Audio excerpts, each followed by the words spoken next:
अब देखो मारवाड़ के अंदर जो मारवाड़ रियासत है, इस मारवाड़ रियासत के एग्रीकल्चर सुपरवाइजर में 3 राजा है और 1 मंत्री है। इनके बारे में चर्चा करेंगे।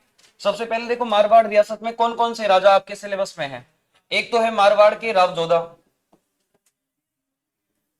जोधा के बाद में है मालदेव, और मालदेव के बाद में है जसवंत सिंह। ये 3 राजा मारवाड़ के एग्रीकल्चर सुपरवाइजर की सिलेबस में है। इसके अलावा 1 मंत्री है जिसका नाम है दुर्गादास राठौड़, दुर्गादास राठौड़। ये मारवाड़ के इतिहास में सिलेबस में है एग्रीकल्चर सुपरवाइजर के। ठीक है, सबसे पहले देखो मारवाड़ रियासत है, इसमें कौन सा राजवंश था इसके बारे में शुरुआती चर्चा है ये करते हैं, उसके बाद में फिर राव जोधा के बारे में चर्चा करते हैं। मारवाड़ का इतिहास।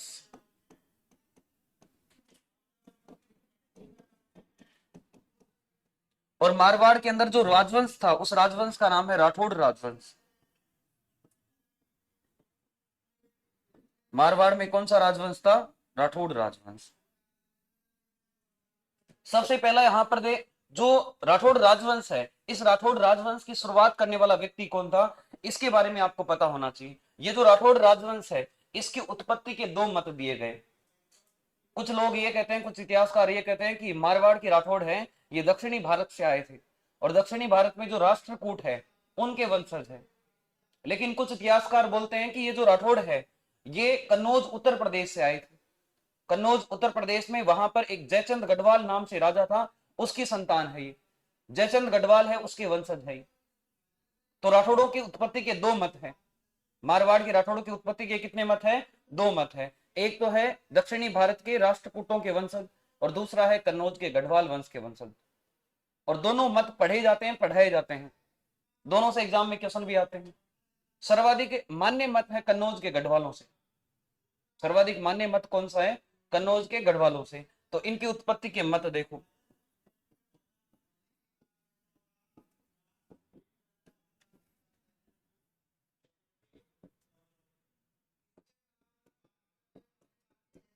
दक्षिणी भारत के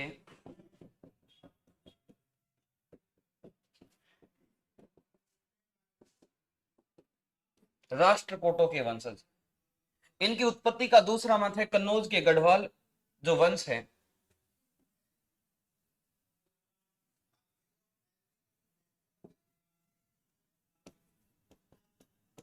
कन्नौज स्थान है उत्तर प्रदेश में।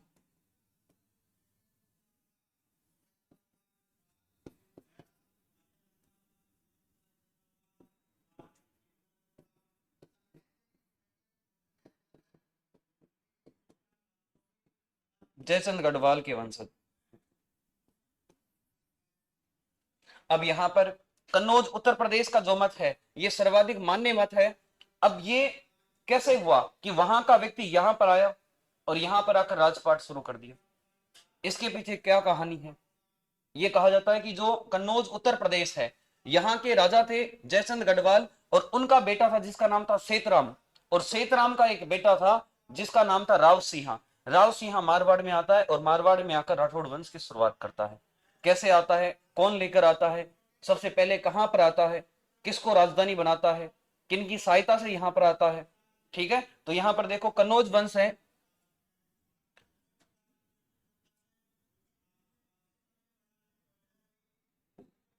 अपनी रियासत है मारवाड़ रियासत। कौन सी रियासत है? मारवाड़ रियासत।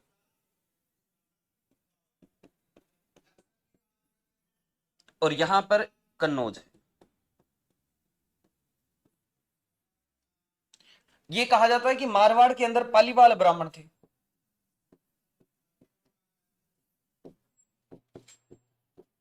पालीवाल ब्राह्मण थे, और ये पालीवाल ब्राह्मण व्यापार का काम करते थे। एक जगह से दूसरी जगह पर अपनी जो जरूरतमंद चीजें हैं उनको बेचते थे, खरीदते थे, व्यापारी का काम करते थे। तो यहां से ये पालीवाल ब्राह्मण एक बार कन्नौज आते हैं, और जब कन्नौज आते हैं तो एक घटना होती है। कन्नौज के राजा थे जिनका नाम था सेतराम। कन्नौज के राजा का नाम क्या था? सेतराम।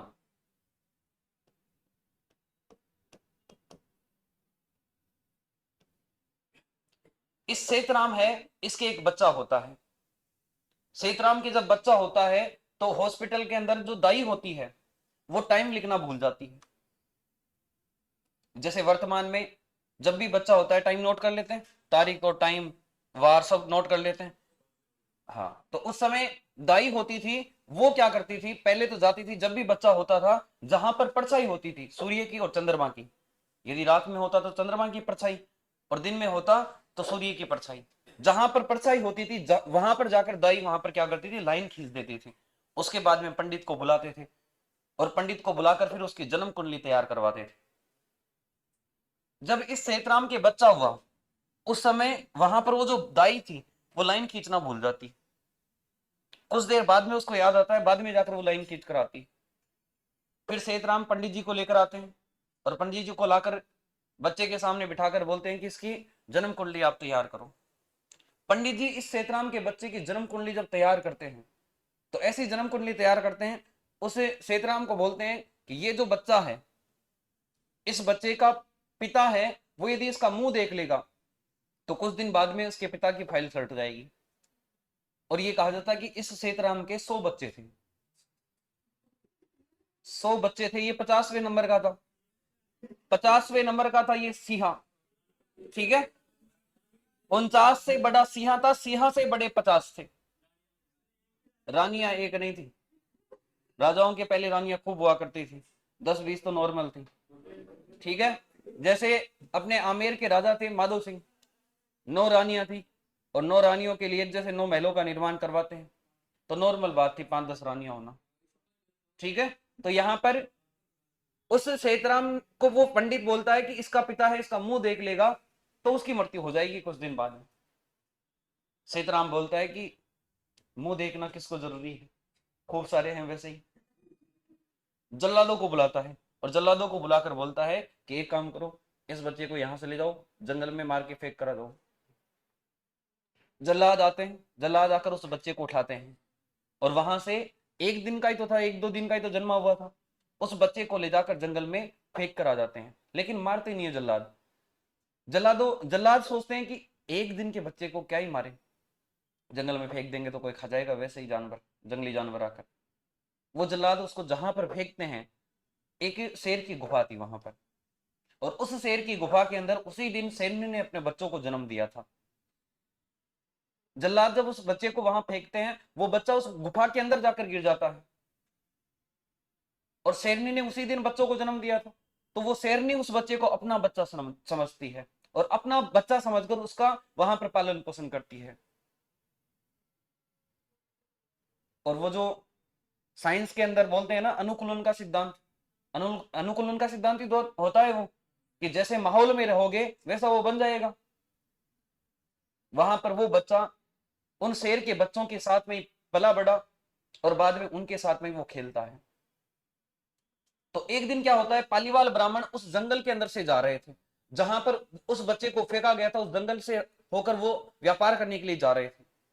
उसी समय वो पालीवाल ब्राह्मण देखते हैं कि 4 शेर के बच्चे हैं और एक मानव का बच्चा है, और एक मानव का बच्चा उन 4 शेर के बच्चों के साथ में खेल रहा है, लड़ाई कर रहा है, उस लड़ाई के अंदर उनको हरा रहा है और जिंदाबाद तरीके से घूम रहा है।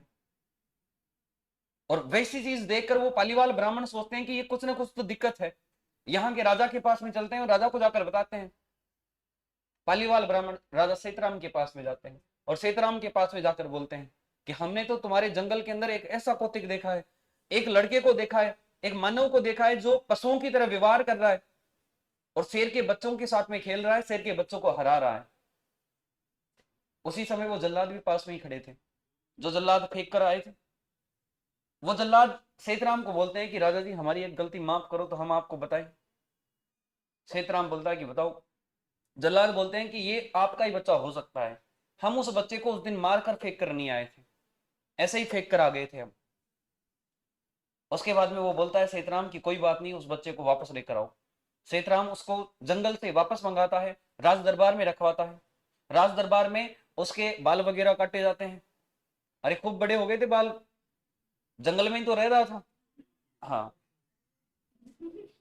उसके बाद में उसको मानव का तरह वहां पर व्यवहार करवाया जाता है, मानव की तरह वो वहां पर रहने लग जाता है। कालांतर में वो पालीवाल ब्राह्मण बताकर चले जाते हैं आगे व्यापार करने के लिए। कुछ दिन बाद में क्या होता है, यहां पर इस मारवाड़ के अंदर इन पालीवाल ब्राह्मणों को दूसरे जो चोर डकैत थे वो परेशान कर रहे थे। जब भी पालीवाल ब्राह्मण व्यापार करके वापस आए तो बीच रास्ते में उनके पास में कोई भी धन हो उसको लूट ले, जब व्यापार करने के लिए जाए तब उनको लूट ले। तो पालीवाल ब्राह्मण यहां पर दुखी थे। पालीवाल ब्राह्मण सोचने लग गए कि हमारे कोई यहां पर राजा रहे तो वो हमारी रक्षा करे, हमारी सुरक्षा करे राजा, हम उसको सुरक्षा के बदले में टैक्स दे देंगे, लेकिन कोई ना कोई राजा तो रहे हमारे यहाँ पर।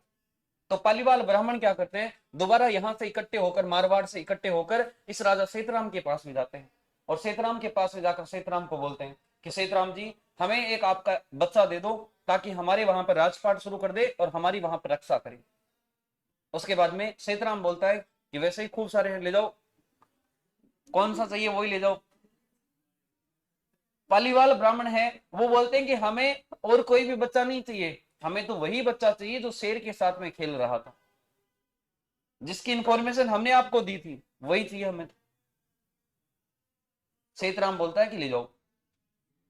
अब देखो वहां पर वो बच्चा शेर के बच्चों के साथ में पला बड़ा जंगल के अंदर, और शेरों की तरह व्यवहार करने लग गया था वो, ठीक है, हाथों को भी चलने में काम में ले रहा था। उसके बाद भी ये कहा जाता है कि जब शेर के बच्चों के साथ में पला बड़ा तो उस बच्चे का नाम रख दिया सिंहा। उस बच्चे का नाम क्या रख दिया, सिंहा। वहां पर गुहिल गुफा में रहा था, इस वजह से उसका नाम क्या हुआ था, गुहादित्य। यहां पर ये बच्चा है, ये शेर के बच्चों के साथ में पला बड़ा, इस वजह से इसका नाम रखा गया सिंहा। इसका नाम क्या रखा गया, सिंहा। पालीवाल ब्राह्मण क्या करते हैं, इस राव सिंहा को यहां से लेकर आते हैं इस कन्नौज से और मारवाड़ में लाकर राजा बना देते हैं।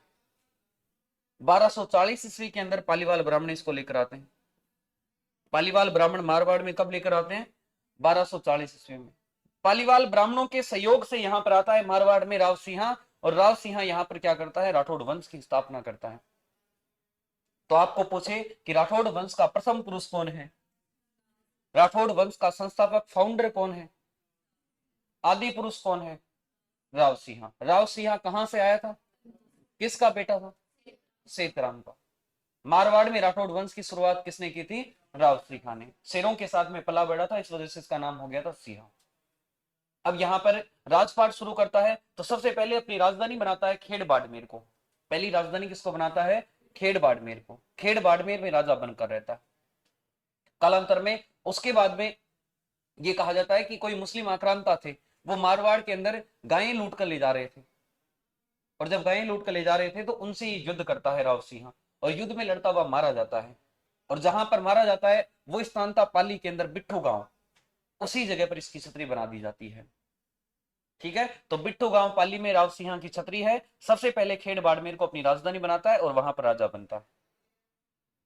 ठीक है, तो ये मारवाड़ का राठौड़ वंश है। एक ये तथ्य मिलता है, इस वजह से इसको बोलते हैं कि ये कन्नौज से आए हुए थे। इसके अलावा एक दूसरा तथ्य ये मिलता है कि यहां पर इस राव सिंहा के बाद में जैसे जैसे आगे राजा बनते हैं, एक राजा बनता है जिसका नाम है दुहड़। राजा का नाम क्या था, दुहड़। जब दुहड़ अपने घर वालों से पूछता है, अपनी माँ से पूछता है कि हमारी कुल देवी तो नहीं है, तो उसकी माँ बोलती है कि तुम्हारी कुल देवी दक्षिणी भारत में है, दक्षिणी भारत में आप लोग दक्षिणी भारत से आए थे, वहां पर जाओ, वहां से कुल देवी का जो मूर्ति वगैरह है वो लेकर आओ। और वो दुहड़ यहां से जाता है और दक्षिणी भारत जाकर कर्नाटक से अपनी कुल देवी नागनीची माता की मूर्ति लेकर आता है। जब कर्नाटक में जाकर नागनीची माता की मूर्ति लेकर आता है तो कोई ना कोई तो संबंध वहां पर भी रहा होगा, तो इतिहास में एक दूसरे से जोड़ा जाता है। इस वजह से दूसरा साक्ष्य मिलता है कि दक्षिणी भारत के राष्ट्रकूटों के वंशज है। बाकी सर्वाधिक वैलिड जो तथ्य है ये कन्नौज वाला है। ठीक है, तो यहां पर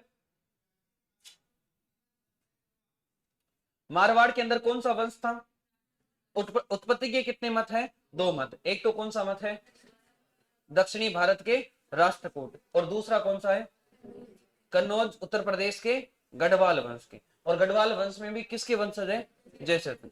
इसके बाद में देखो यहां पर सबसे पहले मारवाड़ में राठौड़ वंश की स्थापना किसने की थी, राव सिंहा ने। किनके सहयोग से यहां पर आता है, पालीवाल ब्राह्मणों के सहयोग से आता है। कब आता है यहां पर, 1240 में। और 1240 में आकर सबसे पहले अपनी राजधानी किसको बनाता है, खेड़ बाड़मेर को। ठीक है। और कालांतर में ये मुस्लिम आक्रांताओं से लड़ता हुआ वीर गति को प्राप्त हो जाता है। गायों की रक्षा करते हुए बिट्टू गांव पाली में इसकी छतरी बनी हुई है।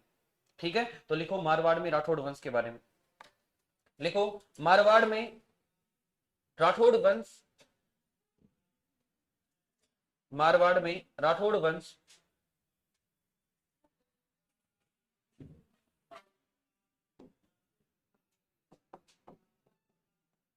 मारवाड़ में राठौड़ वंश का प्रथम पुरुष, राठौड़ वंश का प्रथम पुरुष, आदि पुरुष, संस्थापक राव सिंह।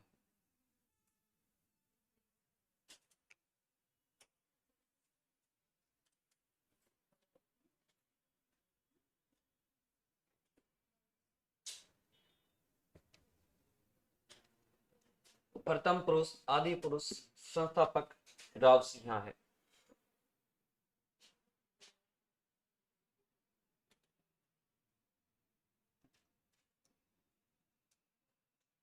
राव सिंह है। पहले को राव सिंह कन्नौज उत्तर प्रदेश के राजा सेतराम का पुत्र था।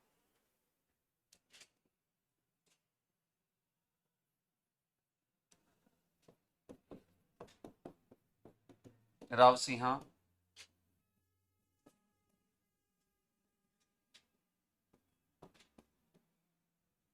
कन्नौज उत्तर प्रदेश के राजा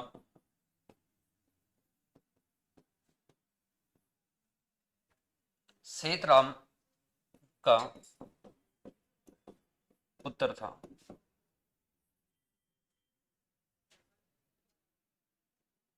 ठीक है, फिर लिखो राव सिंह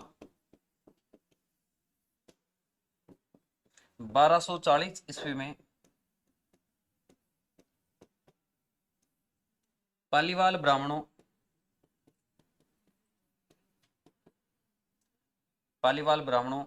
की सहायता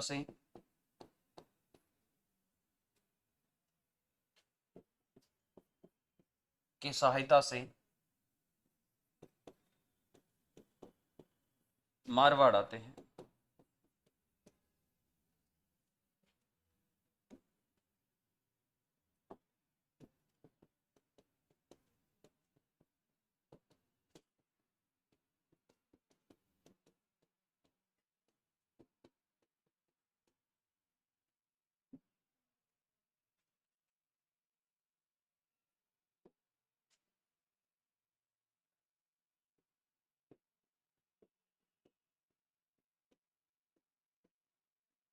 राठौड़ वंश की प्रथम राजधानी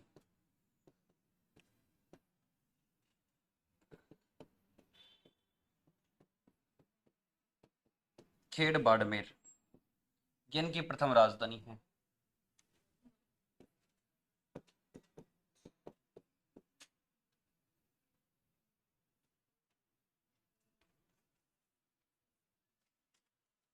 छाप लिया।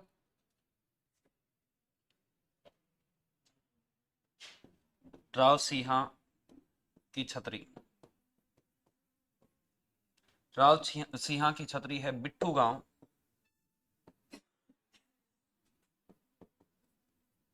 पाली। यहां पर इनकी छतरी बनी हुई।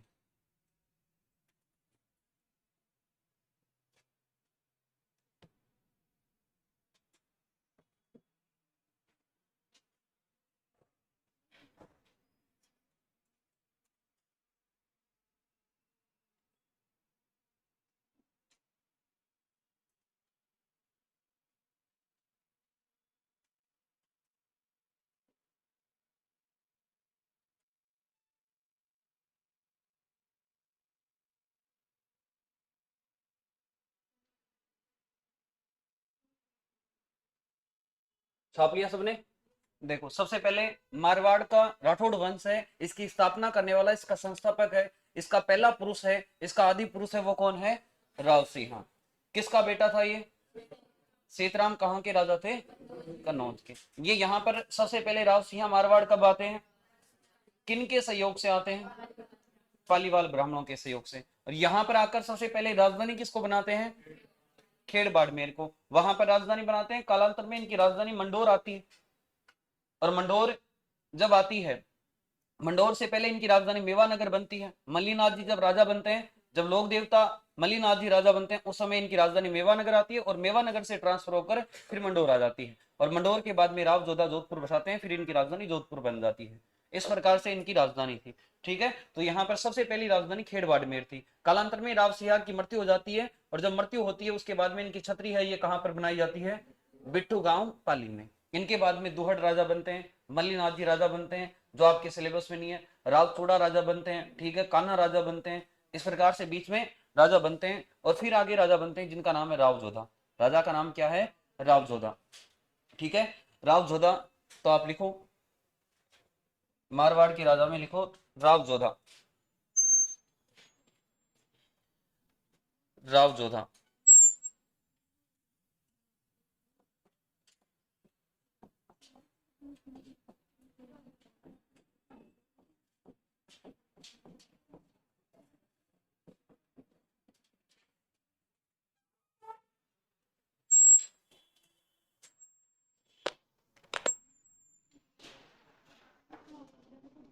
राव जोधा। पिता का नाम था रणमल। पिता का नाम क्या था? रणमल। रणमल राठौड़।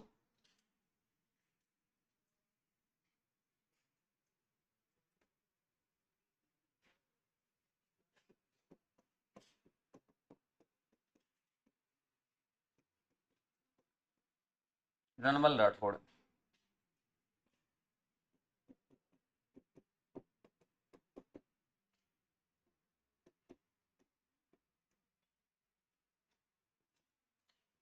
इस राव जोधा ने जोधपुर बसाया था। और जब इतिहासकार साक्ष्य उठाते हैं, अपने देखते हैं, तो इतिहासकार बोलते हैं कि मारवाड़ पहले स्थापित हो गया था, लेकिन इस मारवाड़ का वास्तविक संस्थापक है वो राव जोधा है। तो मारवाड़ का वास्तविक संस्थापक राव जोधा है, ये किस इतिहासकार ने कहा था? गोपीनाथ शर्मा ने। ठीक है, तो लिखो गोपीनाथ शर्मा ने राव जोधा को मारवाड़ का वास्तविक संस्थापक कहा।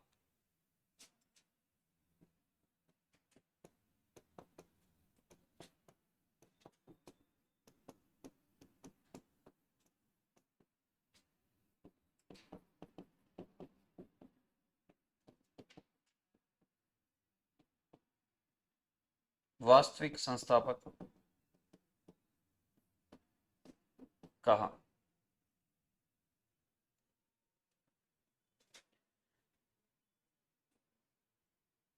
इसके बाद में कर्नल जेम्स टोड।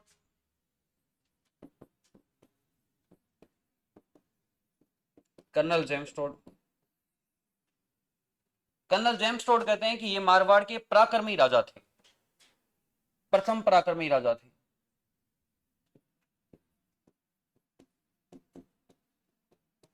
मारवाड़ के प्रथम पराक्रमी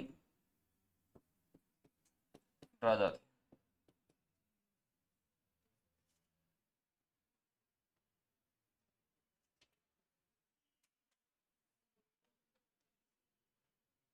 एक इतिहासकार थे जिनका नाम था गौरीशंकर हीराचंद ओझा, GH ओझा।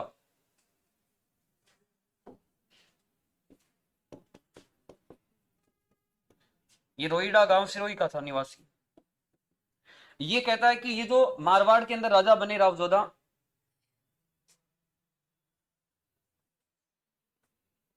राव जोधा मारवाड़ में राजा बने, तो ये सामंत प्रथा के वास्तविक संस्थापक थे। सामंत प्रथा का मतलब होता है जैसे रियासत है, इस रियासत को अलग अलग ठिकानों के अंदर तोड़ने वाला जो बंदा था, पहले एक रियासत पर, पूरी रियासत पर अधिकार, कोई भी गांव हो छोटा सा, कोई भी बड़ा शहर हो, पूरों के ऊपर अधिकार राजा का ही रहता था। कोई भी अलग से ठिकानी व्यवस्था नहीं थी। जब ठिकाने नहीं थे तो सामंत नहीं थे, अरे जब ठिकाने नहीं थे तो सामंत भी नहीं थे। ठीक है, तो सबसे पहले यहाँ पर जो ठिकाने की जो अलग अलग व्यवस्था है, अलग अलग सामंतों की व्यवस्था है, ये करने वाला व्यक्ति तो था राव चूड़ा। लेकिन वास्तविक सामंत व्यवस्था की व्यवस्था करने वाला जो राजा मानते हैं वो किसको मानते हैं? राव जोधा को। ठीक है, तो लिखो इसमें GH ओझा ने राव जोधा को, GH ओझा ने राव जोधा को मारवाड़ में सामंत प्रथा का वास्तविक संस्थापक कहा। मारवाड़ में सामंत प्रथा का, सामंत प्रथा का वास्तविक संस्थापक बताया, वास्तविक संस्थापक बताया।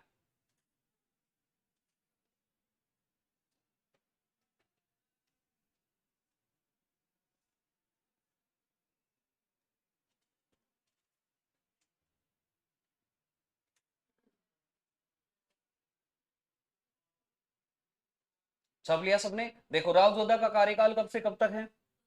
38 से लेकर, पिता का नाम देखो यहां पर, मारवाड़ की राठौड़ वंश की स्थापना करने वाला तो राव सिंहा था। अरे स्थापना करने वाला बंदा तो कौन था? राव सिंहा। लेकिन पूछ ले आपको कि वास्तविक संस्थापक कौन था?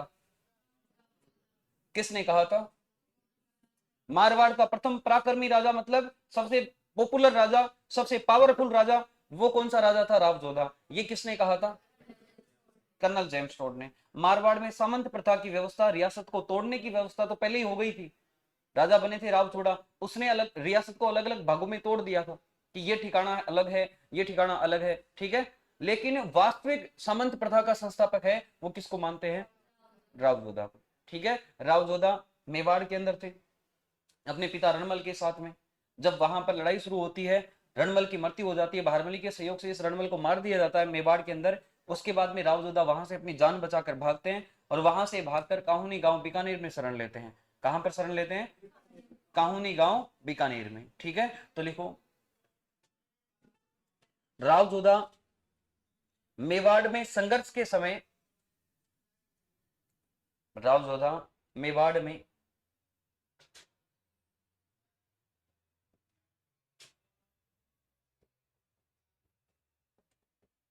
राव जोधा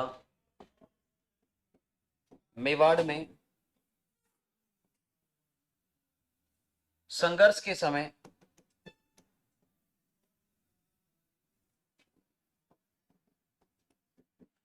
अपने पिता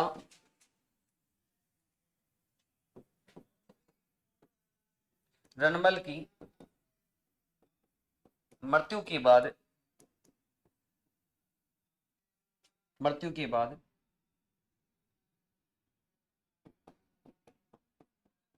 मेवाड़ से भागकर,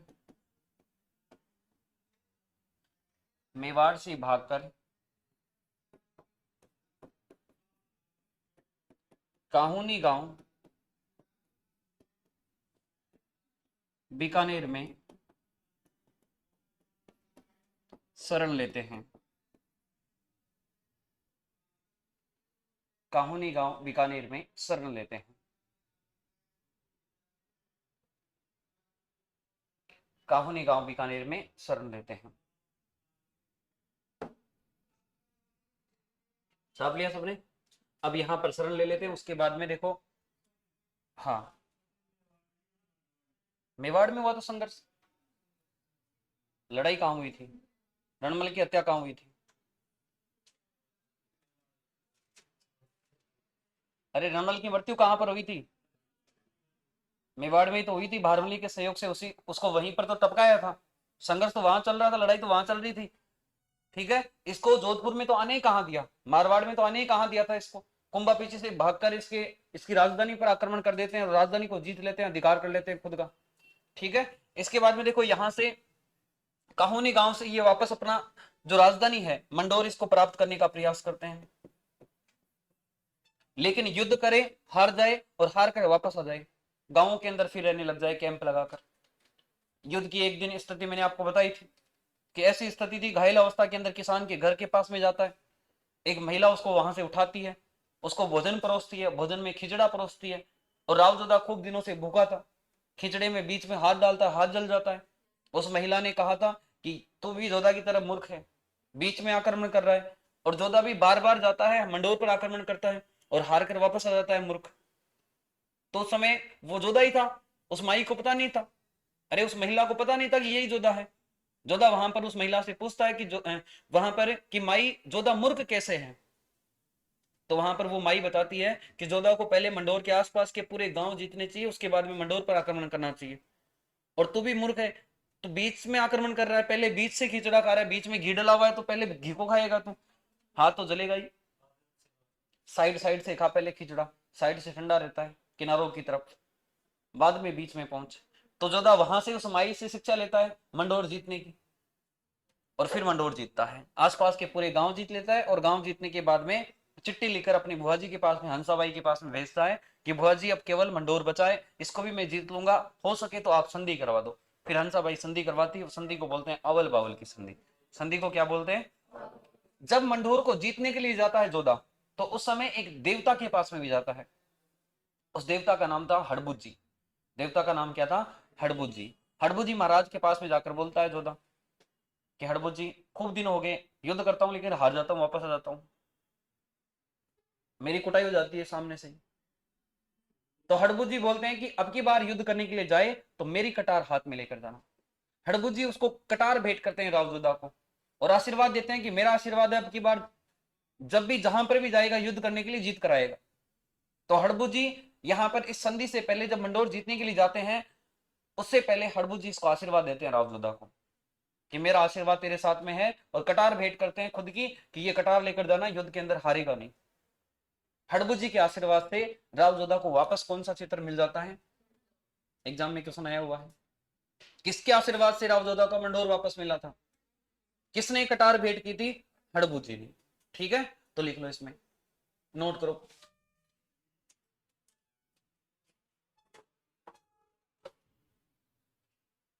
लिखो, राव जोधा को, राव जोधा को लोक देवता हड़बुज जी ने, राव जोधा को लोक देवता हड़बुज जी ने, राव जोधा को लोक देवता हड़बुज जी ने, मनीषा यादव राधे राधे। सर कितना लिखा दिया क्लास में? अभी अभी क्लास कंप्लीट होने के बाद में क्लास को बेक करके देख लेना पूरी, ठीक है? तो देखो यहां पर कहां तक लिख लिया तुमने?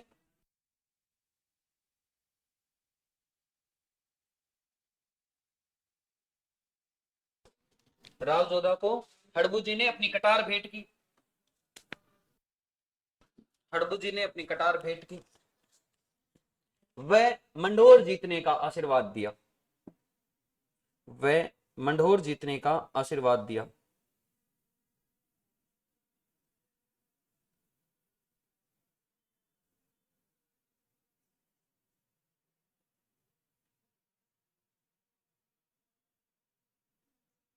वह मंडोर जीतने का आशीर्वाद दिया।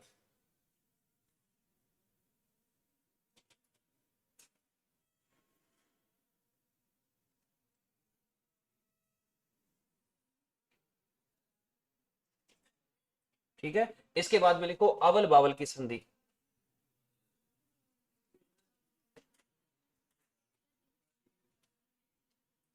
अवल बावल की संधि,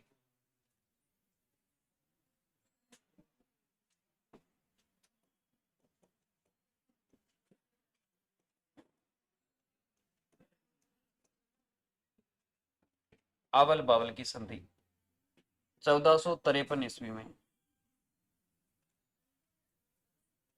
अवल बावल की संधि कब होती है? 1453 ईस्वी में। एक तरफ तो कौन था? कुंभा, और एक तरफ था जोधा।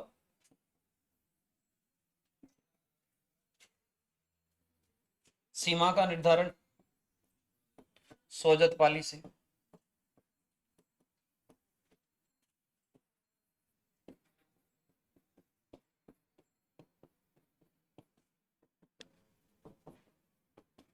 मंडोर वापस जोधा को दिया।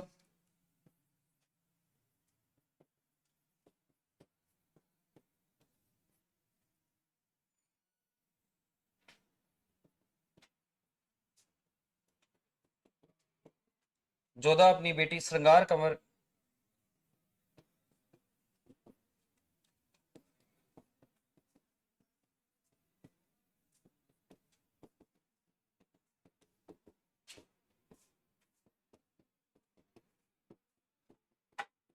ठीक है। और ये जो संधि है, इस संधि में मध्यस्थता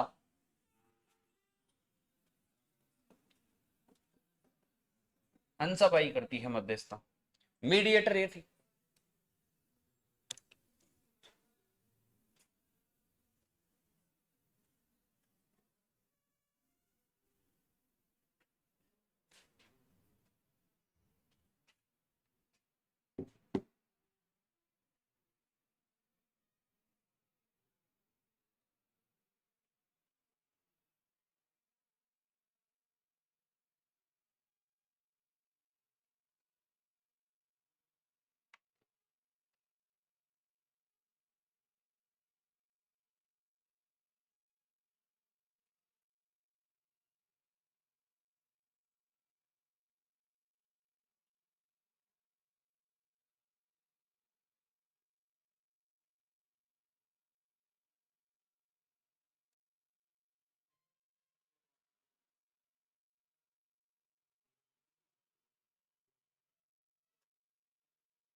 छाप लिया सबने।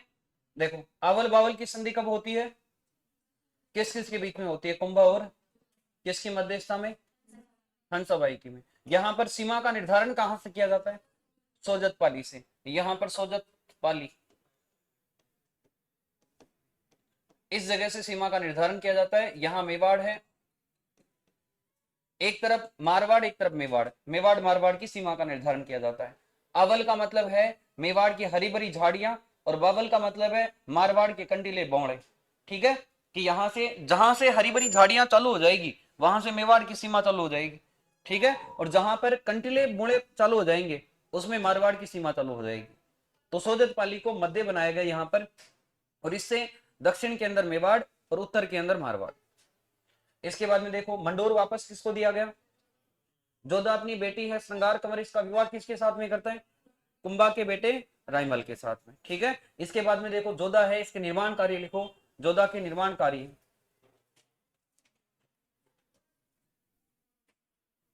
उसमें 2-3 मिनट की क्लास है, उसमें वॉइस नहीं है, बाकी सारी क्लास में वॉइस है।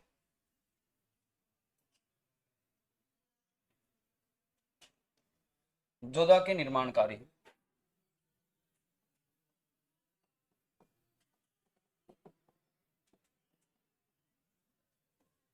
निर्माण कार्य, देखो सबसे पहले इस राव जोधा ने जोधपुर बसाया। राव जोधा ने कौन सा शहर बसाया, जोधपुर, और अपनी राजधानी मंडोर से राजधानी किसको ट्रांसफर की, जोधपुर में। ठीक है, तो लिखो राव जोधा ने 1459 ईस्वी में, राव जोधा ने 1459 ईस्वी में जोधपुर शहर बसाया। वह जोधपुर को अपनी राजधानी बनाई।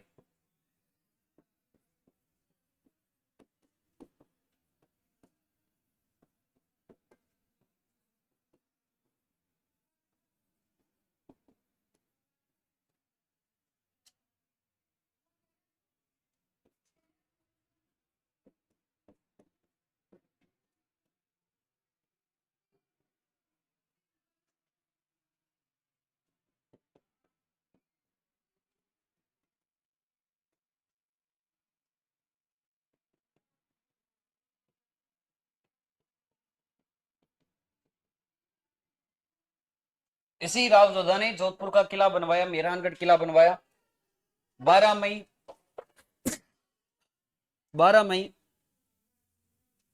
1459 ईस्वी के अंदर, 12 मई 1459 ईस्वी में। एक वेशभूषा की क्लास नहीं है आज, रिकॉर्ड की हुई है, उसको डलवा देंगे।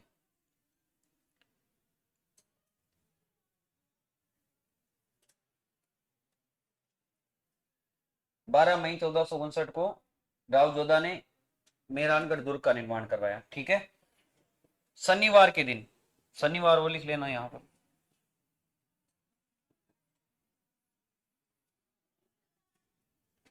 इसकी जो नींव है वो करनी माता ने रखी।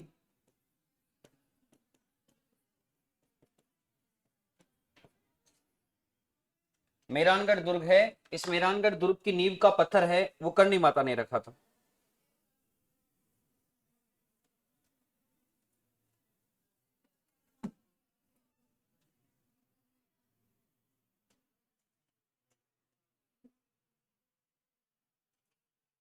इनकी रानी थी जिसका नाम था जसमा दे। ठीक है, उसने भी निर्माण कार्य करवाए। लिखो, राव जोधा की रानी जसमा दे ने राव जोधा की रानी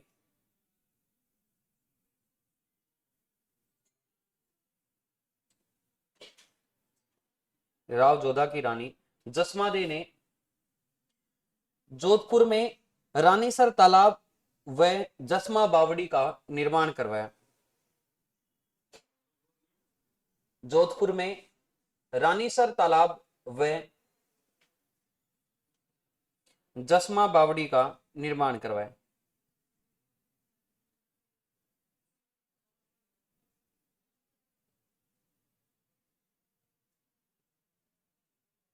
जसमा बावड़ी का निर्माण करवाया।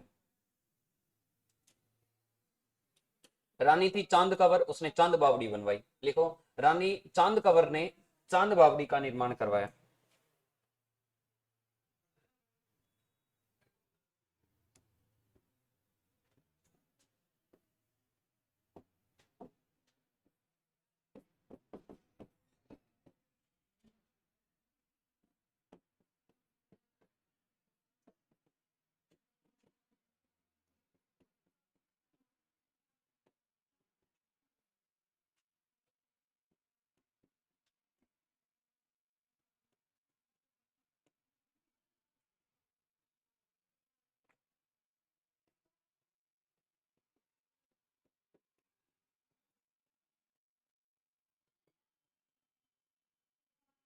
जोधपुर में चांद बावड़ी का निर्माण करवाया। ठीक है, इसी राव जोधा का बेटा था जिसका नाम था राव बीका। बेटे का नाम क्या था? राव बीका। इसका बेटा सोचता है बैठकर कि बाप के राज्य के बाद में तो सभी राज करते हैं, अरे बाप के पीछे पीछे तो सभी राज करते हैं। तो इसका बेटा राव बीका क्या करता है, अपने बाप का साम्राज्य छोड़ता है और एक नए शहर की स्थापना करता है, एक नए राज्य की स्थापना करता है। उस नए राज्य का नाम है बीकानेर। नए राज्य का नाम क्या है? बीकानेर। तो लिखो, राव जोधा के पुत्र राव बीका ने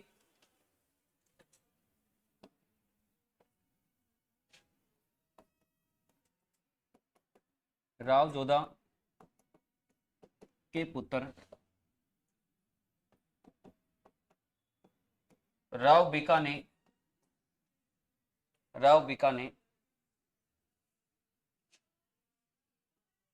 1465 ईस्वी में 1465 ईस्वी में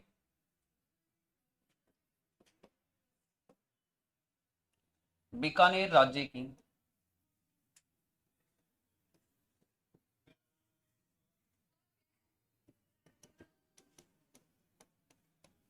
बीकानेर राज्य की स्थापना की। बीकानेर राज्य की स्थापना की। ठीक है, इसने कह दिया कि मैं तो बाप की होटल में नहीं खाऊंगा, मैं तो खुद की होटल बनाऊंगा, उसमें खाऊंगा। ठीक है, तो इसने खुद का एक नया राज्य बना लिया और नया राज्य बनाया जिसका नाम है बीकानेर। नए राज्य का नाम क्या है? बीकानेर। बीकानेर राज्य की स्थापना किसने की थी और कब की थी? डेट पूछते हैं। ठीक है, बीकानेर राज्य की स्थापना किसने और कब की थी? डेट पूछते हैं। सबसे पहले बीकानेर राज्य की स्थापना कब होती है, किसने की? फिर देखो, राज्य अलग है, शहर अलग है। बीकानेर शहर है, उसकी स्थापना की डेट अलग है। बीकानेर शहर की स्थापना कब होती है?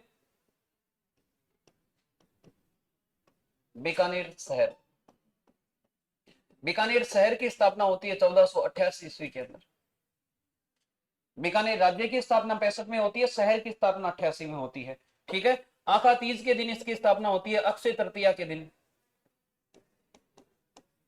और बीकानेर की स्थापना होने के कारण, अक्षय तृतीया के दिन स्थापना होने के कारण आज भी बीकानेर में आखा तीज के दिन पतंग उड़ाए जाते हैं।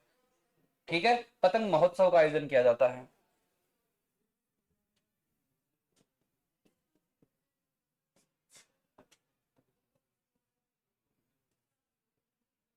अलग से लिख लेना बीकानेर शहर की स्थापना।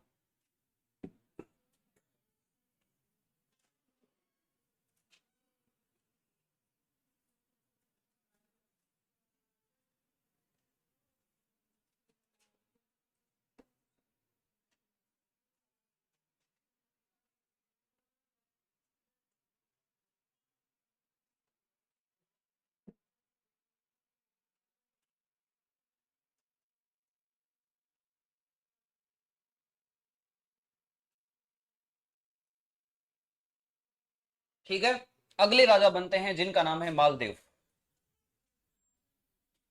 अगली राजा है तुम्हारे सिलेबस में जिनका नाम है मालदेव।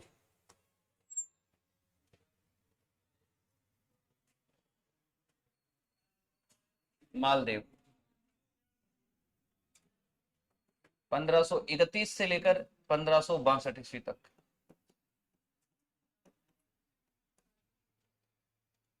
देखो, सबसे पहले मालदेव है, इस मालदेव के पिता का नाम, माता का नाम, रानी का नाम। मालदेव के पिता का नाम था राव गंगा। ठीक है, इनकी माता का नाम था पद्मा कुमारी।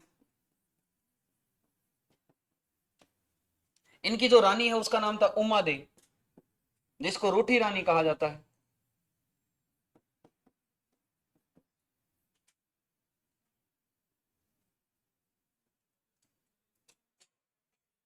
उमा दे, हाँ, गंगा है। ये कहा जाता है कि मालदेव बाप के जीवित रहते हुए ही अपने पिता को बोलता है कि मुझे राजा बना दे। इसके पिता इसको राजा नहीं बनाते हैं, और जब इसको राजा नहीं बनाते तो बाप की फाइल ही सल्टा देता है। ठीक है, बाप को ही टपका देता है। हाँ, ठीक है, तो राव गंगा है, इस राव गंगा की हत्या मालदेव ने ही कर दी थी। ये कहा जाता है कि जो राव गंगा है ये किसी खिड़की के अंदर बैठे थे। वैसे तो ये भी कहा जाता है कि ये नशा ज्यादा करते थे राव गंगा। मालदेव इस गंगा के पास में जाते हैं और ये कहा जाता है कि खिड़की के अंदर जो बैठे थे उसी समय ये धक्का मार देते, नीचे गिरने से मृत्यु हो जाती है।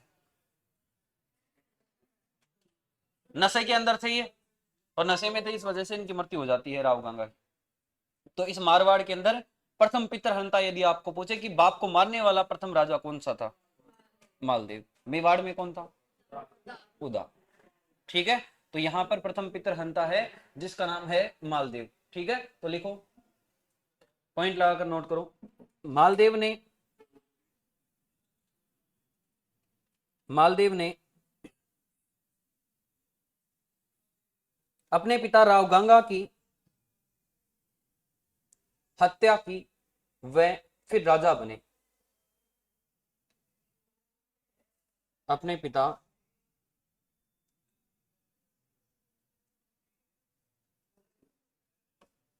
राव गंगा की हत्या की, फिर राजा बने।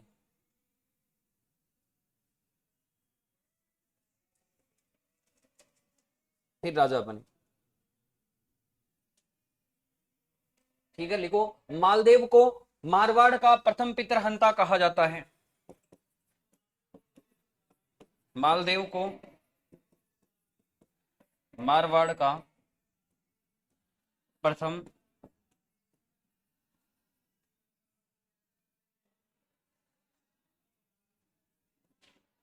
पितरहंता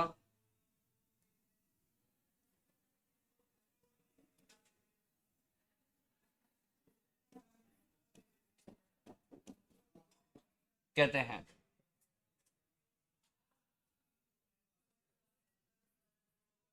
इसका जन्म भी लिख लो, मालदेव का जन्म लिखो।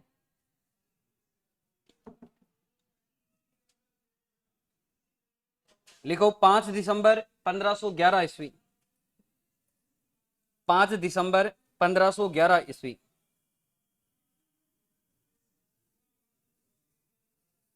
5 दिसंबर 1511 ईस्वी।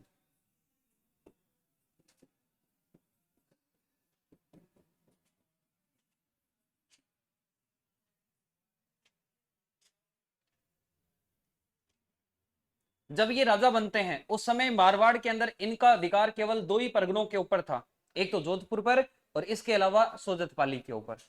इसके अलावा इनके पास में कोई क्षेत्र नहीं था, बाकी ठिकाने वगैरह थे तो वो इसके पास में नहीं थे। जब राजा बनता है उस समय दो परगने इसके पास में थे, लेकिन राजा बनने के बाद में 52 युद्ध करता है और 52 युद्ध करके 58 परगनों के ऊपर अधिकार कर लेता है। आसपास में जो भी था सबको लपेटे में ले लेता है और सबके ऊपर खुद का अधिकार जमा लेता है। ठीक है, बीकानेर है, इसके अलावा मेड़ता है, यहां तक के राजाओं को नहीं छोड़ता है, इनके ऊपर भी अधिकार कर लेता है। ठीक है, तो मालदेव जब राजा बना था उस समय तो इसके पास में कितने परगने थे? दो परगने थे, एक तो सोजतपाली, इसके अलावा एक जोधपुर। लेकिन राजा बनने के बाद में कितने युद्ध करता है? 52 युद्ध। और 52 युद्ध करके कितने परगनों पर विजय हासिल करता है? 58 परगनों पर। आसपास में जो भी बड़े बड़े शहर थे उनके ऊपर 58 क्षेत्रों के ऊपर अधिकार कर लेता है। 52 युद्धों का नायक भी कहा जाता है मालदेव को। 52 युद्धों का नायक मारवाड़ के किस राजा को कहा जाता है? मालदेव को। ठीक है, और इसका राज तिलक देखो, राजा कहां के बने? मारवाड़ के। राजा कहां के बने? मारवाड़ के। मारवाड़ क्षेत्र का ही एक भाग है सोजतपाली, मारवाड़ के अंदर ही आता है, रियासत मारवाड़ी है उसकी भी, तो वहां पर इसका राज तिलक होता है। अब आपको पूछे कि मालदेव का राज तिलक कहां पर हुआ? कहां पर हुआ? सोजतपाली के अंदर। आंसर ये नहीं देना है कि जोधपुर में हुआ था, जोधपुर का राजा बना था। इसका राज तिलक हुआ था सोजतपाली के अंदर, क्योंकि वही दो परगने इसके पास में थे। ठीक है, तो लिखो इसमें राज तिलक।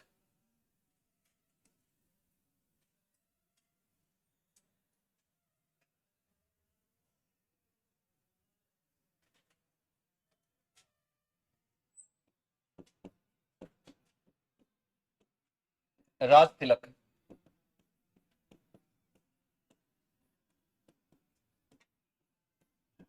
सोजतपाली में राज तिलक होता है इनका।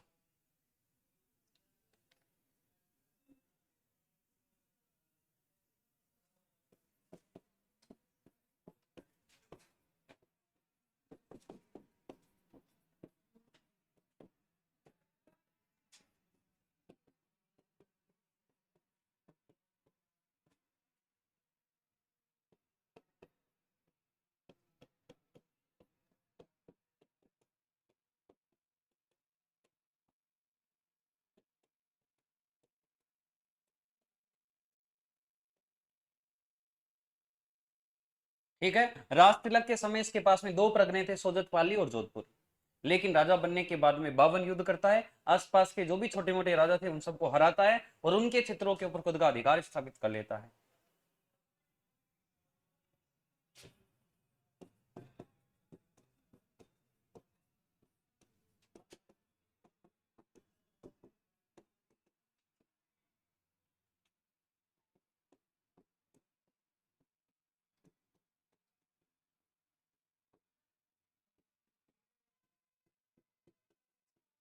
52 युद्ध करता है, वह 58 परगनों पर अधिकार कर लेता है।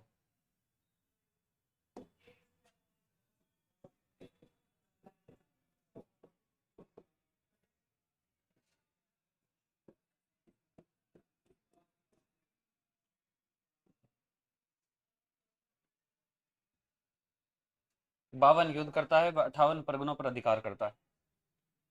ठीक है, मालदेव को 52 युद्धों का नायक कहा जाता है, लिख लो मालदेव को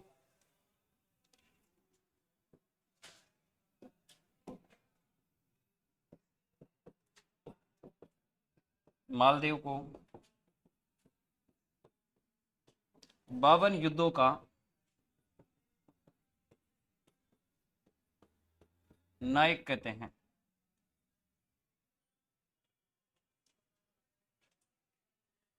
ठीक है, इसकी उपाधियां भी लिख लो।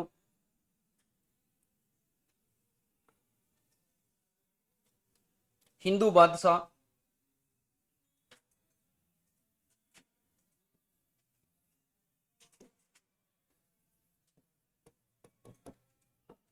उपाधियां, मालदेव को हिंदू बादशाह कहते हैं, फारसी इतिहासकारों ने इसको हसमत वाला राजा कहा।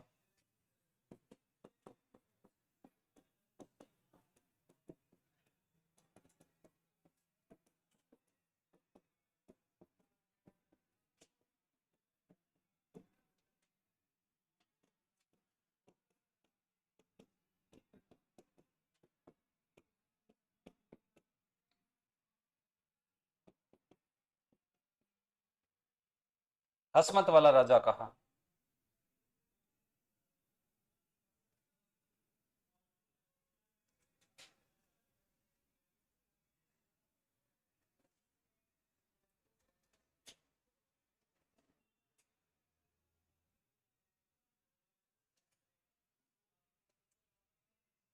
इसका जो शासन काल है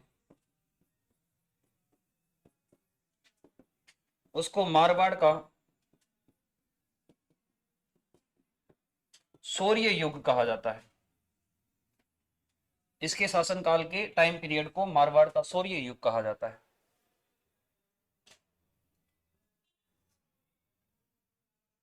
शौर्य युग कहा जाता है।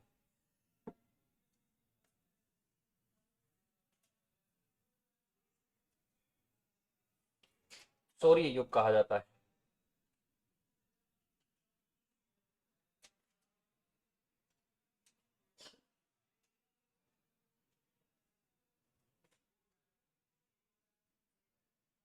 इनका जो राज तिलक है, बगड़ी पाली के जो ठाकुर होते हैं वो अपने अंगूठे के रक्त से इनका राज तिलक करते हैं।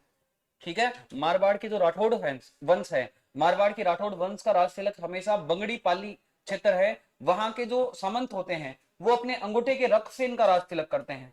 ठीक है, तो लिखो, पॉइंट लगाकर नोट करो। मारवाड़ के अलग से एक डिब्बे में लिख लेना भाई, मारवाड़ के राठौड़ों का राज तिलक, मारवाड़ के राठौड़ों का राज तिलक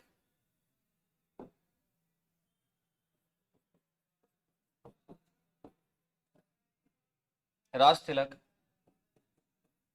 बंगड़ी पाली के ठाकुर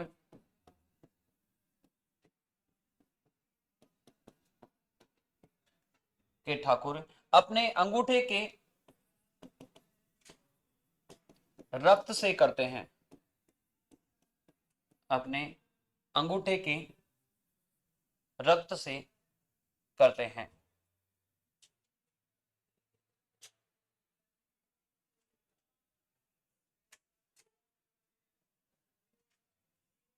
अपने अंगूठे के रक्त से करते हैं। ठीक है, इसके बाद में देखो एक रानी है इनकी जिनका नाम है उमादेव, जिसको राजस्थान में रूठी रानी के नाम से जानते हैं, उसके बारे में और चर्चा करते हैं। बाकी देखो मालदेव के युद्ध वगैरह हैं उनके बारे में कल चर्चा करेंगे, आज नहीं हो पाएगी। कल की तुम्हारी क्लास रहेगी, कल की तुम्हारी क्लास रहेगी।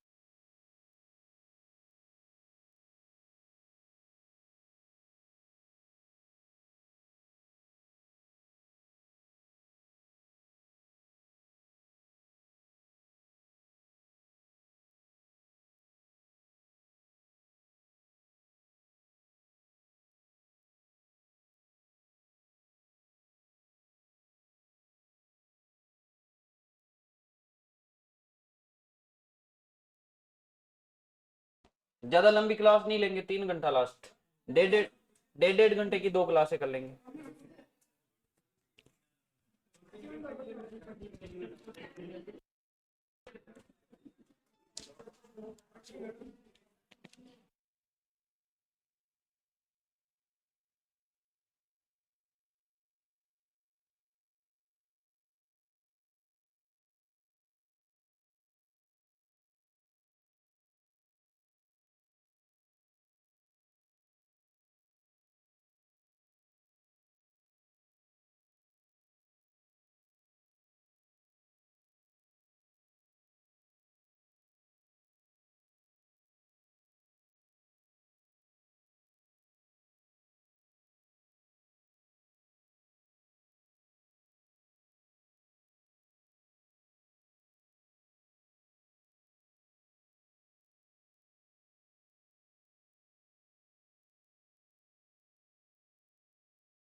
भारमली दासी के कारण, भारमली दासी के कारण,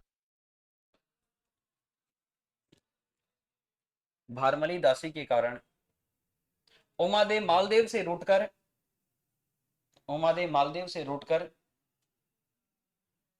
तारागढ़ दुर्ग अजमेर में चली जाती है।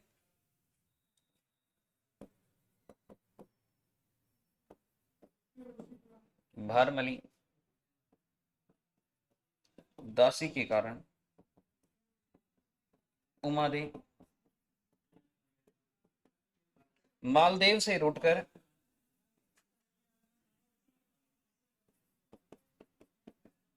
तारागढ़ दुर्ग अजमेर चली जाती है। देखो यहां पर सबसे पहले तो इसकी जो उमादे है, उमादे कहां की राजकुमारी थी, किसकी बेटी थी, लोणकरण भाटी की बेटी। ये जो मालदेव है, ये मालदेव पहले तो जैसलमेर के राजा लोणकरण भाटी को भी हरा देता है, इस लोणकरण भाटी को भी हराता है युद्ध के अंदर। कालांतर में मजबूरी के कारण ये जो लोणकरण भाटी है, ये मजबूरी के कारण अपनी बेटी की शादी करता है मालदेव के साथ में।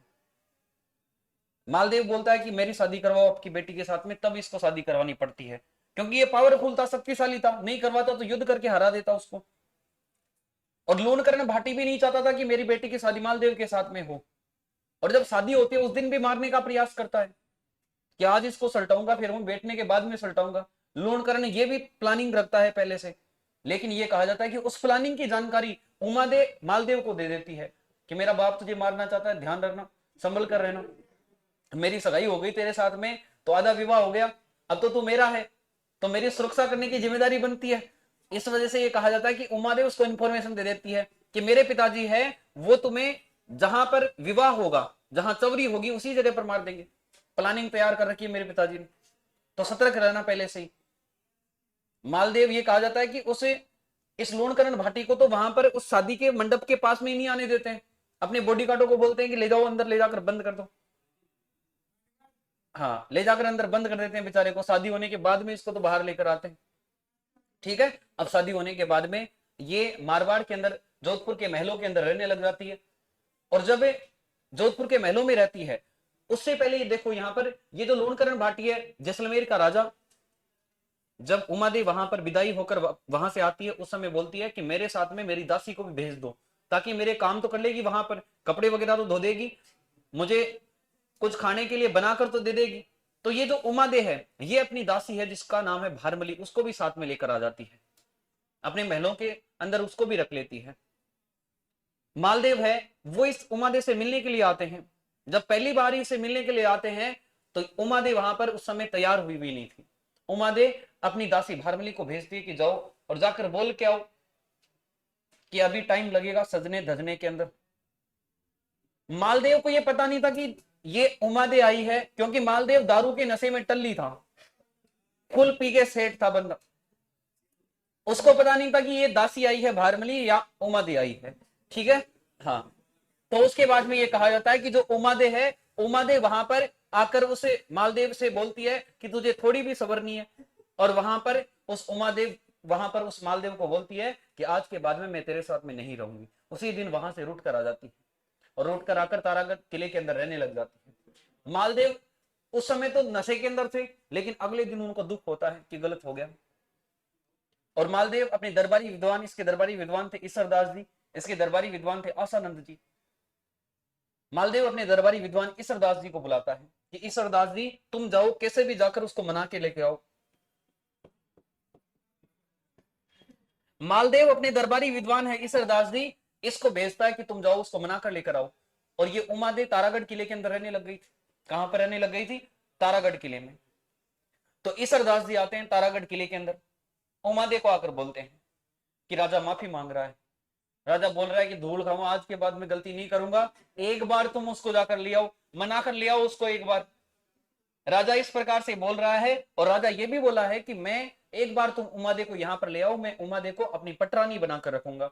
पटरानी का मतलब होता है जितनी भी रानियां होती है 8-10, उनमें सबसे ऊपर का जो ओहदा होता है, ठीक है, वो उसको दे देंगे। ठीक है, तो उसके बाद में ईसरदास जी उसको बोलते हैं कि तुम्हें पटरानी बनाकर रखेंगे, तुम वापस चलो।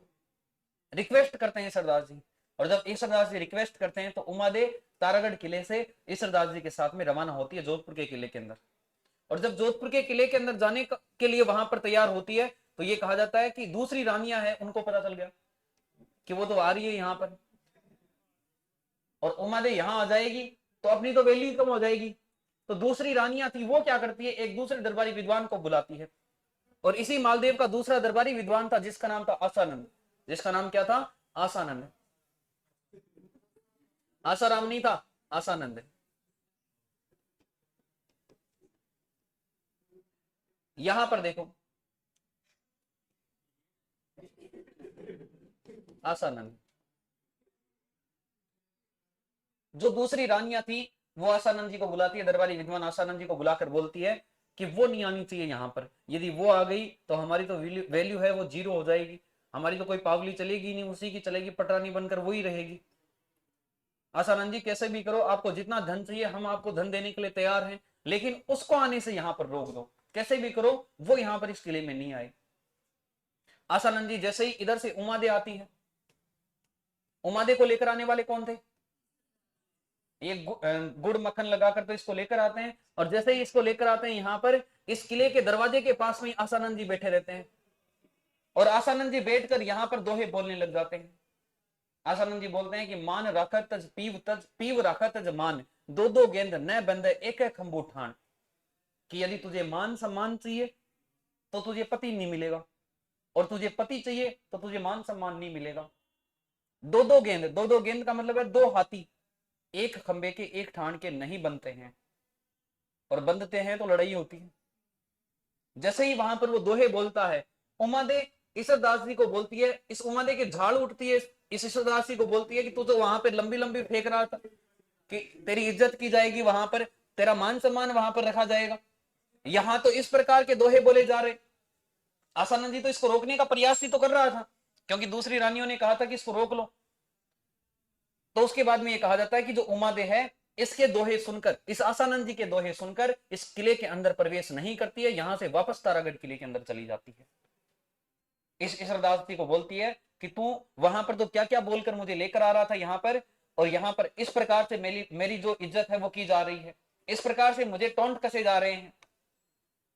आसानंद जी वहां पर बोलता है कि मान राखा तज पीव राखा तज मान, कि तुझे आज मान सम्मान क्यों मिला हुआ है, आज तुझे यहां पर लेकर क्यों आ रहे हैं, क्योंकि राजा की गलती के कारण तू रूठ कर चली गई थी, लेकिन अब जब तू वापस आ गई तो वो मान सम्मान थोड़ी मिलेगा तुझे। तुझे यदि राजा मिल जाएगा तो मान सम्मान नहीं मिलेगा तुझे फिर। और दो दो गेंद एक एक खंबू ठान नहीं बनते हैं, एक खंबे ठान के दो गेंद है दो हाथी है वो नहीं बनते हैं। इस प्रकार से जब दोहे सुनती है उमादे यहां से वापस तारागढ़ किले के अंदर चली जाती है, फिर कभी भी वापस नहीं आती है। और कालांतर में मालदेव की मृत्यु की खबर सुनती है, और मालदेव की मृत्यु की खबर सुनने के बाद में यह कहा जाता है कि केलवा राजसमंद के अंदर मालदेव की पगड़ी मंगवाती है, और पगड़ी मंगवाकर उसके साथ में सती हो जाती है।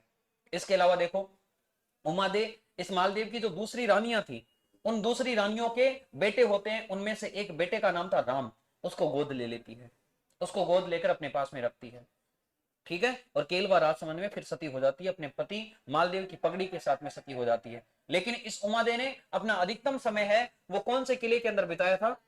तारागढ़ किले के अंदर, ठीक है। इसके बाद में लिखो, पॉइंट पे आकर नोट करो।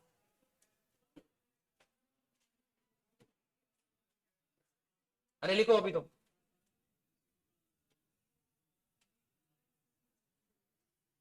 Agriculture student good morning.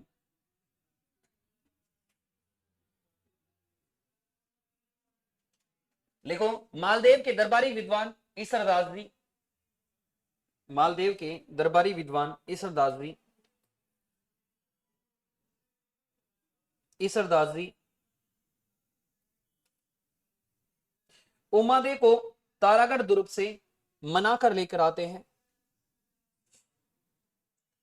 Umade को तारागढ़ दुर्ग से मना कर लेकर आते हैं,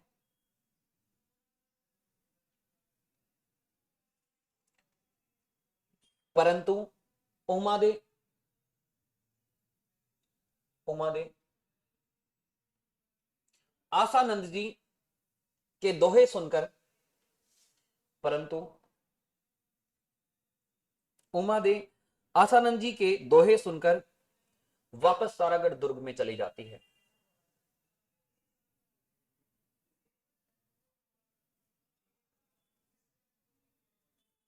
आसानंद जी के दोहे सुनकर वापस तारागढ़ दुर्ग में चली जाती है।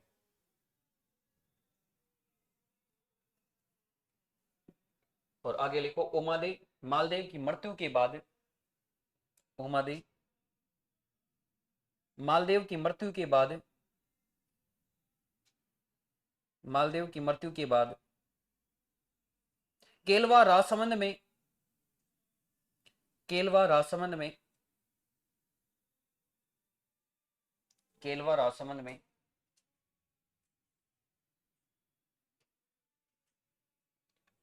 पगड़ी के साथ सती हो जाती है।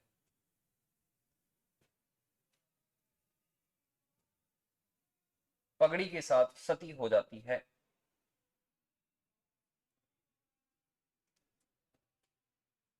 पगड़ी के साथ सती हो जाती है।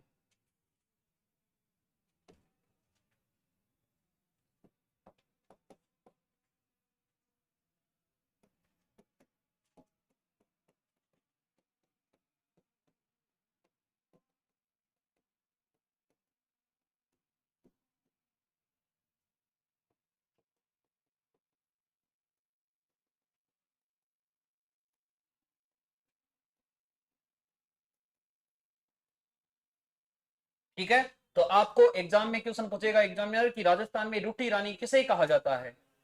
रूठी रानी किसे कहा जाता है? उमा देखो किससे रूट कर गई थी और रूट कर कहां जाकर रहने लग जाती है? तारागढ़ दुर्ग में। ठीक है, और कालांतर में उमादे रूठी रानी है, ये सती कहां पर होती है? कहां सती होती है? केलवा राजसमंद में। रूठी रानी है, ये कहां की राजकुमारी थी? किसकी बेटी थी? लोनकरण की। ठीक है, इसके बाद में किसके कारण ये मालदेव से रूट कर जाती है? भारमली दासी के कारण। ये भारमली दासी है, अब जब यहां से उमादेव से रूट कर चली जाती है, भारमली दासी है, ये मालदेव के पास में रहने लग जाती है। फिर एक दिन क्या होता है, ये भारमली दासी मालदेव को बोलती है कि मुझे मेरे पीहर की याद आ रही है, मुझे मेरे घर की याद आ रही है। पीहर नहीं, सॉरी, घर की याद आ रही है, ऐसे बोलती है मालदेव को। तो मालदेव बोलता है कि कोई बात नहीं, घर की याद आ रही है तो जाकर आ जा। तो भारमली बोलती है कि यदि मैं वहां पर जाऊंगी तो वहां के राज दरबार, जहां वहां के जो राजा है वो मुझे नहीं छोड़ेंगे, वहां पर मुझे वो बोलेंगे कि तू हमारी बेटी का जो घर है वो उजाड़ कर आ गई वहां पर। तो मालदेव क्या करता है, उस भारमली को बोलता है कि कोई तुझे कुछ नहीं बोलेगा, मैं अभी चिट्ठी लिखकर भेजता हूं। मालदेव चिट्ठी लिखकर भेजता है जैसलमेर में कि भारमली आ रही है, इसको कोई भी कुछ भी नहीं बोलेगा, और चिट्ठी लिखकर भेज देता है। उसके बाद में भारमली वहां पर जैसलमेर के दुर्ग में जाती है, और जैसलमेर में जाती है, वहां पर जाकर रहने लग जाती है। वापस से मालदेव के पास में नहीं आती है कुछ दिनों तक, और जब वापस मालदेव के पास में नहीं आती है कुछ दिनों तक, तो ये कहा जाता है कि वो जो भारमली थी, वो भारमली जैसलमेर के उस राज परिवार के साथ में रहने लग जाती है। कालांतर में ये कहा जाता है कि वहां पर जो भारमली थी, उस भारमली के चक्कर में वहां के राजकुमार और लग जाते हैं, और जब वहां के राजकुमार उस भारमली के चक्कर में लगते हैं, तो उन राजकुमारों की जो रानियां थी वो परेशान हो जाती है। वो परेशान होकर वो वहां पर बैठकर सोचती है, वहां पर एक दूसरे को बोलती है कि ये पहले तो अपनी ननद का घर उजाड़ कर आ गई वहां पर, और अब ये जो अपने राजकुमार है ये भी इसके आगे पीछे ही घूम रहे हैं, ये भी कभी भी लुढ़क सकते हैं इधर उधर। तो वहां पर वो जो रानियां थी, वहां पर वो जो रानियां थी वो बैठकर सोचती है और उस भारमली का इंतजाम करने का प्रयास करती है। एक जो वहां की रानी थी वो दूसरी रानी को बोलती है कि तेरा भाई है बागा कोटड़िया, बाड़मेर में कोटड़ा स्थान है, वहां का एक डाकू था जिसका नाम था बागा कोटड़िया। तो वो बोलती है कि तेरे भाई को बुला ले, वो एक इसका इलाज करके चला जाएगा या इसको उठाकर ही ले जाएगा वो। तो उनमें से, उन रानियों में से एक रानी क्या करती है, अपने भाई बागा कोटड़िया को बुला लेती है, और बागा कोटड़िया वहां पर आता है। बागा कोटड़िया को वो रानी बोलती है कि इस प्रकार से पहले तो ये हमारी ननद का घर उजाड़ कर आ गई भारमली, और अब यहाँ पर तुम्हारे जो जीजा है वो भी इसके आगे पीछे ही घूमते हैं, तो इसका इंतजाम करो तुम। हाँ, तो उसके बाद में बागा कोटड़िया है, वो उसको अपनी बहन को बोलता है कि एक काम करना, कल जब मैं सुबह यहां से वापस रवाना होऊंगा उस समय भाई को सीख देने के लिए जाती है, अरे बहन भाई को सीख देने के लिए जाती है बाहर तक। तो उसके बाद में उसने कहा कि जब मैं कल यहां से रवाना होऊंगा उस समय मुझे सीख देने के लिए तुम में से कोई भी मत आना, इस भारमली को ही भेज देना।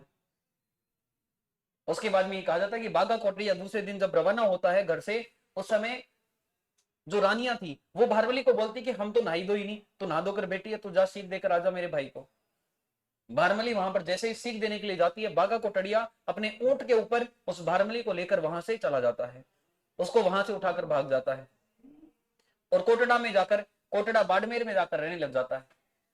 जैसे ही मालदेव को पता लगता है, खूब दिनों तक जब भारमली वापस नहीं आई, तो मालदेव वहां पर अपने दरबारी विद्वानों को बोलता है कि खूब दिन हो गए भारमली को गए हुए, वापस क्यों नहीं आई, पता करो, चेक करो। तो उसके बाद में जैसे ही पता किया जाता है, मालदेव को पता चलता है कि जो भारमली थी वो तो वहां से, उसको तो उठाकर कोई बागा कोटड़िया नाम का एक व्यक्ति वहां से ले गया, डाकू था वो, ले गया वहां से। तो मालदेव अपना जो सैनिक वगैरह थे, दरबारी विद्वान थे, उनको बोलता है कि सेना तैयार करो, युद्ध करेंगे, उस भारमली को लेकर आएंगे वहां से, उस बागा कोटड़िया से युद्ध करेंगे, युद्ध में उससे जीतकर उस भारमली को वापस लेकर आएंगे। सेनापति, उसके जो सैनिक थे, उसके दरबारी विद्वान है, वो मालदेव को बोलते हैं कि राजा, इस प्रकार से किसी दासी के लिए युद्ध नहीं किया जाता है, और यदि दासी के लिए युद्ध करोगे तो तुम्हारी हंसी उड़ाएगी जनता, आसपास के राजा तुम्हारी हंसी उड़ाएंगे। उसके बाद में ये कहा जाता है कि कोई बात नहीं है। जब मेरी जो उमादे थी उसको रोकने के बाद में मनाने के लिए लेने के लिए गया था इसरदास जी, लेकिन उसको रोकने का प्रयास किसने किया था? आसानंद जी। आसानंद जी को बुलाते हैं मालदेव कि इधर आ, मेरी उमादे को तूने नहीं आने दिया, लेकिन अब तेरी जिम्मेदारी है उस भारमनी को तू लेकर आएगा, कि एक को तो तूने नहीं आने दिया, लेकिन अब तेरी जिम्मेदारी है कि उस भारमली को जाकर वहां से लेकर आ। आसानंद जी है, वो आसानंद जी यहां से जाते हैं उस भारमली को लेने के लिए। कोटड़ा के अंदर जब जाते हैं तो ये कहा जाता है कि जो कोटड़ा का जो डाकू था बागा कोटड़िया, बागा कोटड़िया और भारमली दोनों के दोनों उस आसानंद जी के लिए 1 किलोमीटर पहले से तैनात रहते हैं, तैयार रहते हैं उसका स्वागत करने के लिए, उसको अपने पास में ले जाते हैं। और ये कहा जाता है कि रोज उसको अच्छे अच्छे पकवान बनाकर खिलाने लग जाते हैं। आसानंद जी का तो मन ही नहीं करे वापस जोधपुर आने का, आसानंद जी तो वहीं पर रहने लग गया, आया ही नहीं वापस वहां से। ये कहा जाता है कि वहीं पर उसकी मृत्यु हुई थी, और उसके लिए ही वहां पर वो दोहे वगैरह लिखने लग जाता है, ठीक है, और वहीं पर रहने लग जाता है। कालांतर में ये कहा जाता है कि एक अमरकोट का राजा था, वो तो उस बागा कोटड़िया के बेटे को ऑफर और देता है, उस आसानंद जी के बेटे को, आसानंद जी का परिवार भी वहीं चला गया था, फिर आसानंद जी के बेटे को ऑफर देता है कि एक बार देखो, वो जो आसानंद जी यहां से गया था वो वहां जाकर उनके अच्छे व्यवहार के कारण उन्हीं का बन जाता है, उन्हीं के पास में रहने लग जाता है, उन्हीं की गाने लग जाता है। आसानंद जी तो उन्हीं के लिए दिन भर उनकी बढ़ाइयां करता रहता है, बागा कोटड़िया की और भारमली की। भारमली को भी प्रेम हो गया था बागा कोटड़िया, वहीं पर रहने लग गई थी वो भी, उसका भी मन नहीं था वापस आने का। तो उसे आसानंद जी के बेटे को अमरकोट का राजा बोलता है कि तेरे जो पिताजी है, इसको तो 1 मिनट के लिए रोक ले, ये 1 मिनट के लिए इसका, इस बागा कोटड़िया का, भारमली का नाम नहीं लेंगे यदि आसानंद जी, तो मैं तुझे जितने मिनट ये रोकेगा तू उतने मिनट की मोहरें दूंगा, 1 मिनट रोकेगा तो 1 मोहर दूंगा, यदि 1 घंटे रोक लेगा तो उसके अनुसार तुझे मोहर दे दूंगा। लेकिन उसका बेटा आसानंद जी के पास में आकर बोलता है कि पिताजी, इस प्रकार से मुझे मोहर मिल रही है, तुम इन दोनों का नाम लेना छोड़ दो, यदि तुम इन दोनों का नाम लेना छोड़ दोगे तो मेरे पास में खूब सारी मोहरें इकट्ठी हो जाएगी। अब थोड़ी देर तक तो रोकने का प्रयास करता है, लेकिन फिर उनकी बढ़ाइयां चालू कर देता है, नींद में ही बढ़ाइयां चालू करता है, और ये कहा जाता है कि उनके पास में उनकी मृत्यु हो जाती है। ठीक है, आसानंद जी की किताबें हैं, इसरदास जी की किताबें हैं, दरबारी विद्वानों के अंदर इसकी चर्चा कर लेंगे। ठीक है,